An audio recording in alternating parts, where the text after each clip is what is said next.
अब आगे ताहिरी अपनी गन लेकर आगे बरछ रही थी। उसे अंधेरा होने की वजह से कुछ दिखाई तो नहीं दे रहा था, लेकिन किसी की हल्की हल्की आहट उसे सुनाई दे रही थी। वो काफी धीरे धीरे आगे बरछ रही थी ताकि दूसरे वाले शख्स को उसके पास आने का अंदाजा ना हो जाए। वो एक डोर के पीछे जाने लगी। उसे पता था कि जो भी है वो वही है। वो उसके पास पहुंचकर उसे पहले लात मारने जा ही रही थी कि किसी ने उसका हाथ पकड़ कर उसे अपने पास खींच लिया और ताहिरी के हाथों ने खुद की बिना सोचे समझे उस पर अटैक कर दिया। उसने अपनी गन उसे मारी थी, जिससे उसकी पकड़ उससे छूट गई थी। ताहिरी और उसकी पिटाई कर पाती कि उसके कानों में एक जानी मानी आवाज सुनाई दी, जिसे सुनकर उसकी आंखें बड़दी हो गईं और तभी पूरे घर की लाइट भी ऑन हो गई। ताहिरी चिंता और घबराहट के मिले जुले भाव के साथ पीछे मुद्दई ही उसने रोनित को देखकर अपने मुंह पर हाथ रख लिया। रोनित ने अपने कंधे को सहलाते हुए ताहिरी को देखते हुए कहा,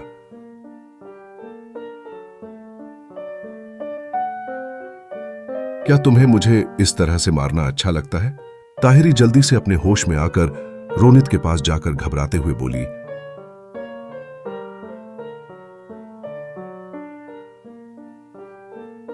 मुझे माफ कर देना, मुझे नहीं पता था कि ये आप हो। मुझे लगा कि कोई दुश्मन घुस आया है। मैं नहीं जानती थी कि ये आप हो। सच्ची कह रही हूं, नहीं तो मैं कभी आप पर अटैक करने के बारे में सोच भी नहीं सकती। मैं सच कह रही हूं। रोनित ने ताहिरी के चेहरे को देखा, जो फिलहाल बहुत घबराया हुआ था। रोनित को शरारत सूझने लगी। उसने एक दर्द भरी आह भरते हुए कहा,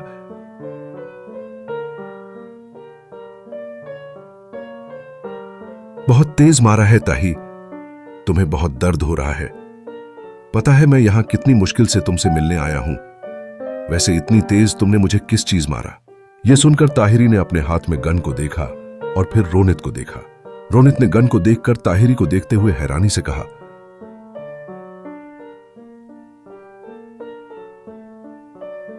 अब तुम मुझे जान से मारना चाहती हो। आखिर मेरी गलती क्या है?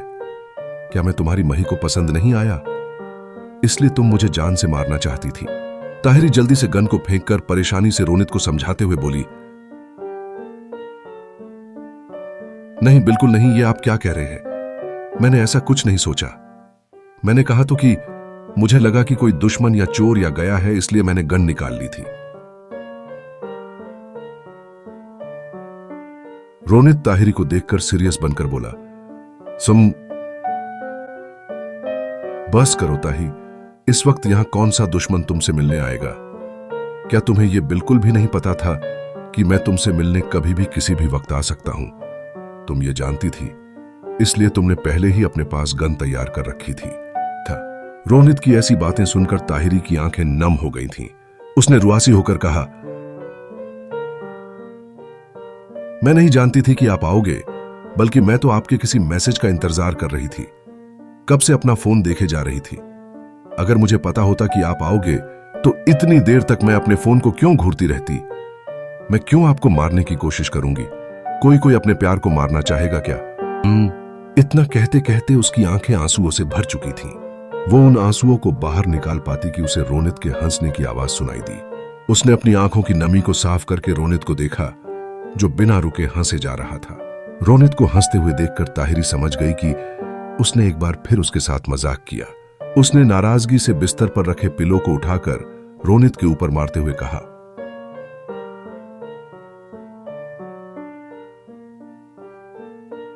आपकी हिम्मत कैसे हुई पता है?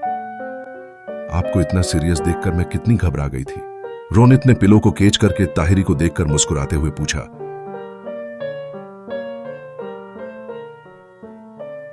जो लद्दा की गन उठाने से और किसी को एक ही बारी में खत्म करने से नहीं डरती, वो मेरे सीरियस होने पर डर गई थी।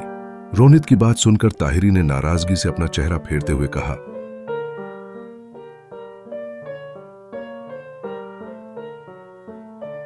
मुझसे बात मत कीजिए, आप हमेशा मेरे साथ ऐसा करते हैं। रोनित ने उसके नाराजगी वाले चेहरे को देखा, फिर उसने अपने कंधे को सहलाते हुए कहा,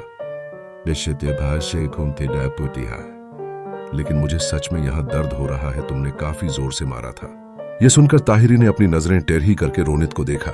रोनित को दर्द से भरी आहें भरता देख ताहिरी को लगा कि सच में रोनित को बहुत दर्द हो रहा होगा। आखिर उसने अपनी पूरी ताकत के साथ वार किया था। यह सोचकर ही वो शर्मिंदा हो गई। वो रोनित के पास गई और उसका हाथ पकड़ डी डहकर उसे बिठाते हुए बोली, जशो वो गो। क्या मैंने कुछ ज्यादा जोर से मारा? मुझे देखने दीजिए। रोनित कुछ कह पाता कि ताहिरी उसकी शर्ट के बटन खोलने लगी। रोनित ने जल्दी से उसके हाथों को पकड़े ढकर उसे देखते हुए हैरानी से कहा, पश्चिम माँ उसी है ही, वो ये क्या कर रही हो? रोनित की बात सुनकर ताहिरी ने अपने हाथों को देखा, फिर उसने उसकी शर्ट को देखा जिसके वो 2-3 बटन ओपन कर चुकी थी और उन्हीं में रोनित का सीना उसे नजर आ रहा था। उसने जल्दी से उस पर अपना ध्यान हटाकर परेशानी से कहा,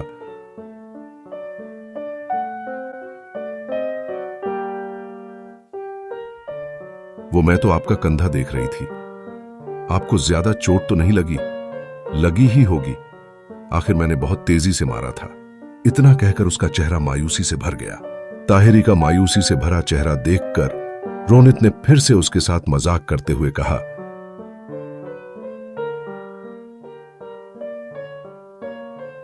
क्या लेकिन मुझे तो ऐसा लग रहा है जैसे तुम्हारा इरादा तो कुछ और ही था। वैसे मुझे कोई एतराज नहीं है, लेकिन अगर तुम्हारी मही को पता चला कि हम दोनों के बीच क्या हुआ है तो मेरा क्या होगा? फिर तुम्हें मुझे उनसे बचाना होगा। रोनित की बातें सुनकर ताहिरी को कुछ पल तक तो कुछ समझ नहीं आई, लेकिन जैसे ही समझ आया वो हैरान हो गई। उसने रोनित को देखते हुए कहा,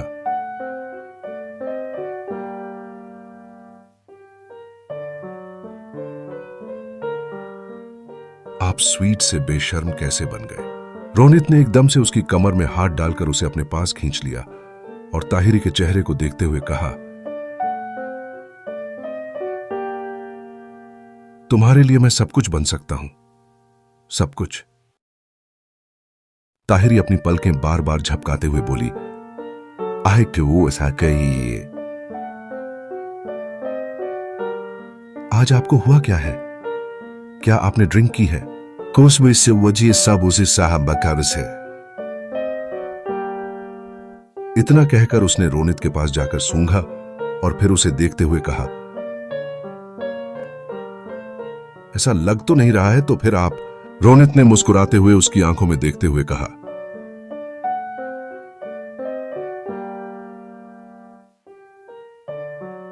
जब तुम हो तो मुझे किसी ड्रिंक की क्या जरूरत? यह बात सुनकर ताहिरी ने एक बार रोनित के चेहरे को देखा जो आज उसे बहुत प्यार से देख रहा था। उसने एक फीकी मुस्कान के साथ कहा,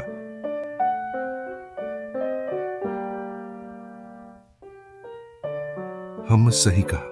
फिर वो जल्दी से बात बदलते हुए रोनित के कंधे को देखते हुए बोली, जीन किस कट से पति को कहते? क्या मैं इसे देख सकती हूं?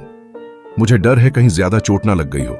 रोनित ने उसे छोड़ दहाते हुए मुस्कुरकर कहा, इजन सू ताहस, हम देखो शायद बहुत ज्यादा चोट लगी है।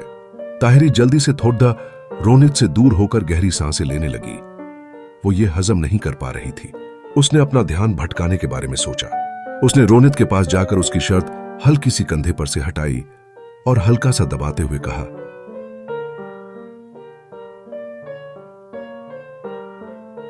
क्या दर्द हो रहा है? रोनित ने एक लंबी मुस्कान के साथ कहा, हां बहुत दर्द हो रहा है। यह सुनकर ताहिरी परेशान हो गई। वो दवाई लेने जा ही रही थी कि रोनित की मुस्कान देखकर वो रुक गई। उसने उसी जगह और जोर से दबाते हुए उसका चेहरा देखते हुए पूछा,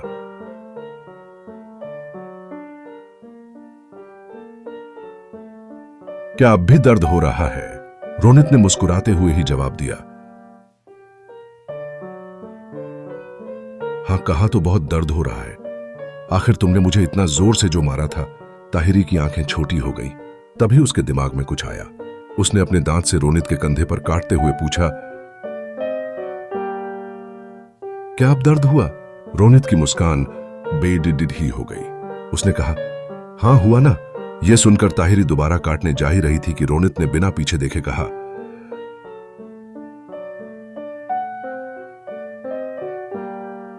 अगर मैंने भी तुम्हें उसी जगह काटा तब तुम मुझे ब्लेम मत करना। यह सुनकर ताहिरी जल्दी से पीछे हो गई। उसने रोनित के कंधे पर हल्का सा मारते हुए कहा, कौन थी? आप क्या आज मेरे साथ मजाक करने आए हैं? इतना कहकर वो एक फर्स्ट एड बॉक्स लेकर आई और रोनित को दवाई लगाने लगी। रोनित ने सीरियस होते हुए पूछा,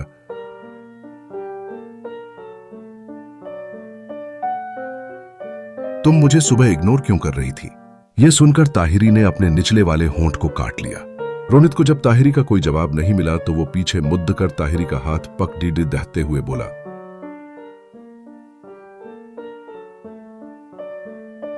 मैंने कुछ पूछा ताहि, तुम मुझे इग्नोर क्यों कर रही थी? क्या मुझसे गुस्सा हो? लेकिन क्यों? ताहिरी ने अपने हाथों को देखते हुए मुंह बनाते हुए कहा,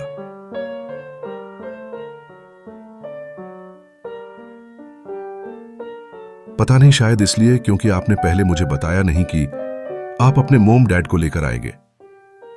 जानते हैं मुझे कितना अजीब लग रहा था उनका सामना करने में, रोनित ने याद करते हुए कहा।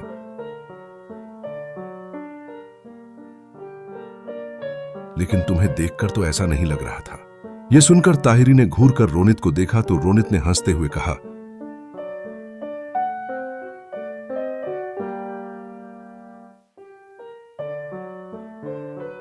अच्छा ठीक है, तो तुम मुझसे इसलिए नाराज थी क्योंकि मैंने तुम्हें बताया नहीं था। लेकिन मैंने बताया तो था तुम्हें, शायद तुम्हें याद नहीं है। फिर वो शरारत से बोला, लेकिन अभी कुछ पल पहले तो तुमने कहा था कि तुम बार बार अपने फोन को चेक कर रही थी मेरे मैसेज के लिए। ताहिरी ने हड्डबडाते हुए कहा,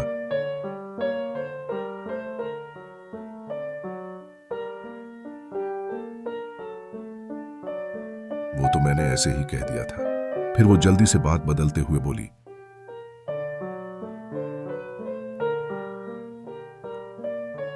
ये सब छोड़िए, आप यहां मेरे रूम में कैसे आए?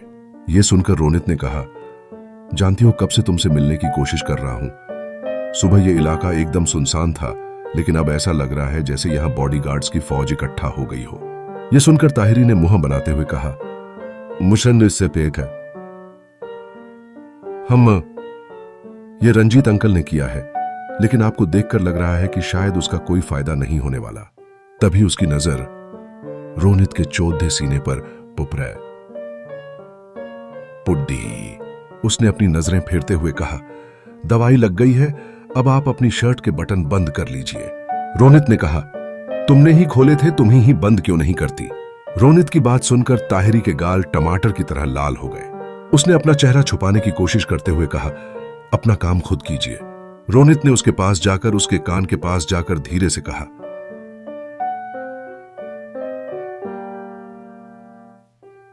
लेकिन यह तो तुम्हारा काम है। रोनित के ऐसा करने से ताहिरी के शरीर में कंपन पैदा हो गई और गाल और भी लाल हो गए। वहीं दूसरी तरफ नीचे बेसमेंट से कोई एक मास्क पहने चुपके चुपके निकल रहा था। वो कैसे भी करके एक हॉल में पहुंच चुका था। तभी उसे अपने पीछे से एक आवाज सुनाई दी, क्या तुम चोर हो? वो शख्स हड्डहड्डाहट में पीछे मुद्दा पीछे सुमन काकी खड्डी थी। उन्हें देखकर उसके मुंह से निकला, अच्छी आंटी। यह सुनकर सुमन काकी समझ गई कि वो कौन है।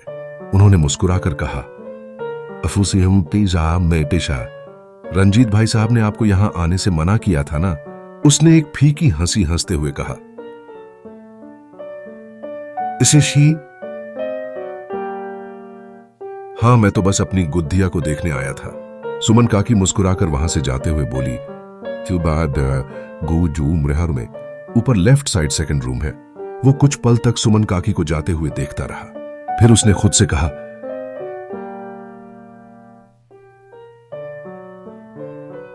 अब तो बहुत अच्छी है। वो आगे बरच पाता कि पूरे घर की लाइट एक बार फिर से गायब हो गई। ये देखकर उसने खुद से कहा,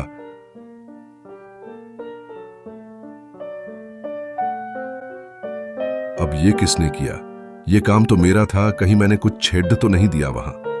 जो भी वो अच्छा ही है। इतना कहकर वो आगे बढ़ने लगा।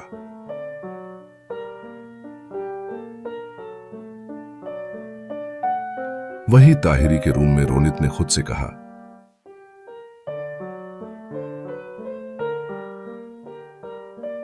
अब इस तेजू को क्या हुआ? ताहिरी ने अपना फोन ढूंढते हुए कहा, लगता है आज किसी की मौत आई है। मही को यह बिल्कुल पसंद नहीं आएगा। कहीं ये आप तो नहीं कर रहे हो ना? रोनित तो ताहिरी की बात सुन ही नहीं रहा था, क्योंकि वो तो ताहिरी को सोचते हुए कुछ सोच रहा था।